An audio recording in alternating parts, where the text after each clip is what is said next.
अब मैं उस दास्तान, उसकी जद्दोजहद की दास्तान को बताता हूं आपको कि जैसे जुल्फकार अली भुट्टो साहब ने अपनी जद्दोजहद का आगाज इस नारे से किया था कि इस मुल्क में बसने वाले एक एक शख्स को रोटी, कपड़ा, मकान दिया जाएगा, तो उसके लिए सारी जिंदगी ये जद्दोजहद जारी रही। और फिर जब उनको यहां पाबंदे सलासिल करने के बाद उनका ऐसे जजेस की मौजूदगी में ट्रायल करवाया गया जिन्होंने डिक्टेशन पे ऊपर अमल करते हुए फैसला दिया और शहीद मोहतरम जुल्फकार अली भुट्टो साहब को फांसी के तख्ते पे लटकाया गया, तो मैं समझता हूं कि ये पूरी कौम तख्तेदार पे लटकी थी, उसने इसका हिसाब दिया है।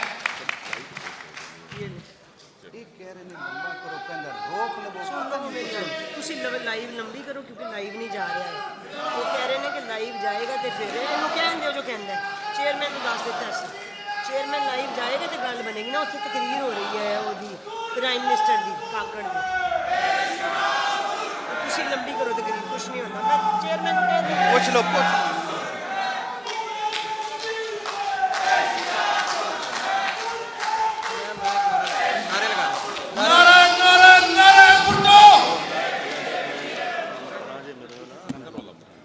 वजीर आजम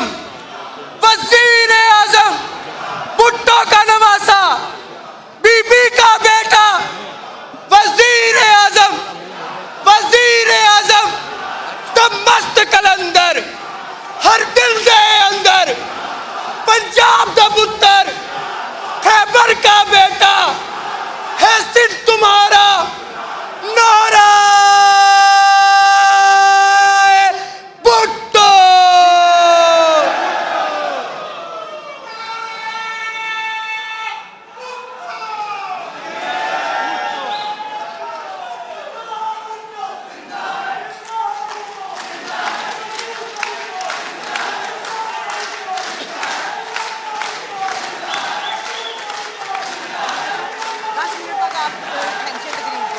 इसकी वजह कि वो वजीर आजम तकरीर कर रहा है, वो लाइव ही नहीं जा सकती। वो कह रहे हैं कि जब तक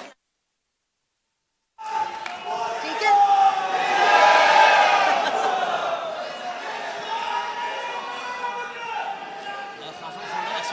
नारे नूरे लवाओ ना मुंडिया दे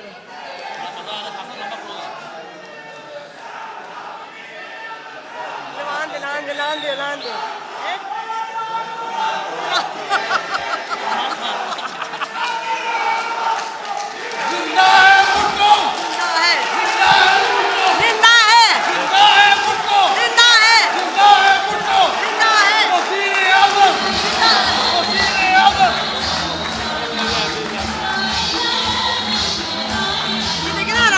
कर रहे हैं। देख, चुप कोई नहीं।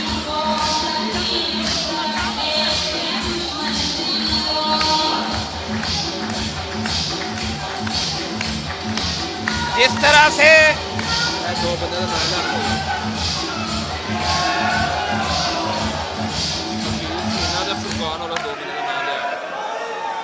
यहाँ पे मेरे पास इस हाल में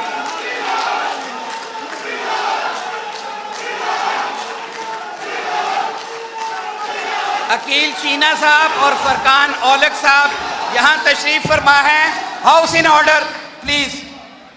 अकील चीना साहब और फरकान औलख साहब भी यहाँ तशरीफ लाए हैं, मैं उनको भी वेलकम करता हूँ।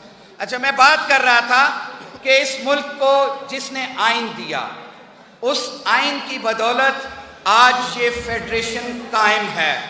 और अगर ये आइन, ये ज़मीन बेआइन होती तो यहाँ जंगल का कानून होता। तो उसी से मैं बात कर रहा हूं कि तमाम पार्टीज ने उस वक्त भी बैठ के इस आइन के ऊपर दस्तखत किए। इस आइन बनाने की तमाम उस काविश में मैं सलाम पेश करता हूं पीपल्स पार्टी के उस वक्त के लोगों को और तमाम पॉलिटिकल पार्टीज के लोगों को जिन्होंने इस मुल्क को आइन देने के लिए अपनी एफर्ट्स की थी।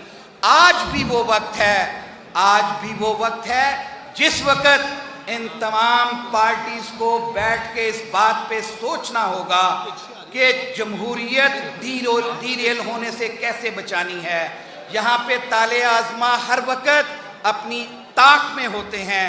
वो ये ताक लगा के बैठे हैं कि कैसे हमने जमहूरियत को डीरेल करना है।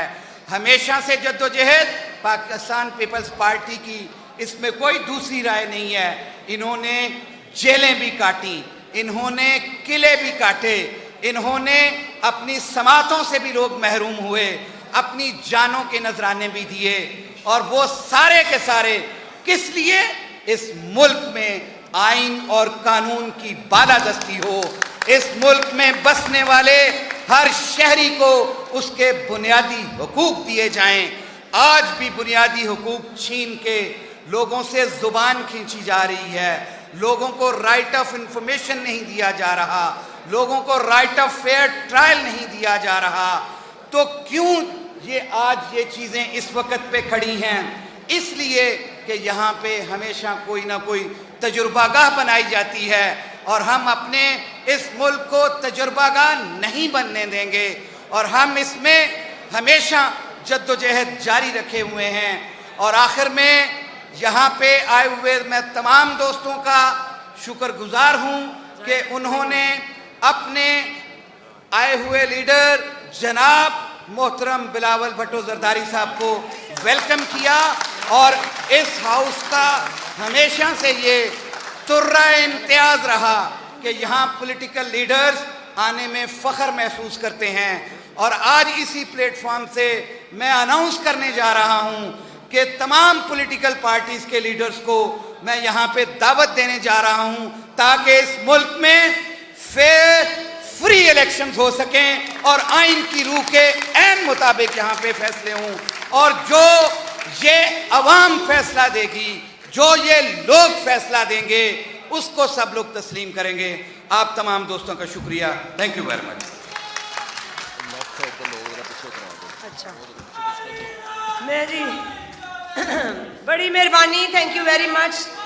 हम यहाँ पे चेयरमैन साहब को बुलाने से पहले थोड़ा सा सिक्योरिटी वालों की इंस्ट्रक्शंस हैं कि ये जो आगे लोग खड़े हैं ये ज़रा थोड़े पीछे हो जाएं, क्योंकि चेयरमैन साहब ने आना है तो ये सिक्योरिटी प्रोटोकॉल्स हैं जो हमें थोड़े से ऑब्जर्व करने पड़ेंगे।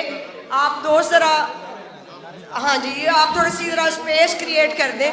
चेयर्स, ये आप जो स्टेज पे दोस्त खड़े हैं आप ज़रा थोड़े पीछे हो जाएं, आपकी मेहरबानी है। हाँ जी, लो जी, मैं यहाँ पे चेयरमैन बिलावल भुट्टो जरदारी साहब को दावत दूंगी कि वो आए और यहाँ के हमारे हाउस से खिताब करें। पाकिस्तान की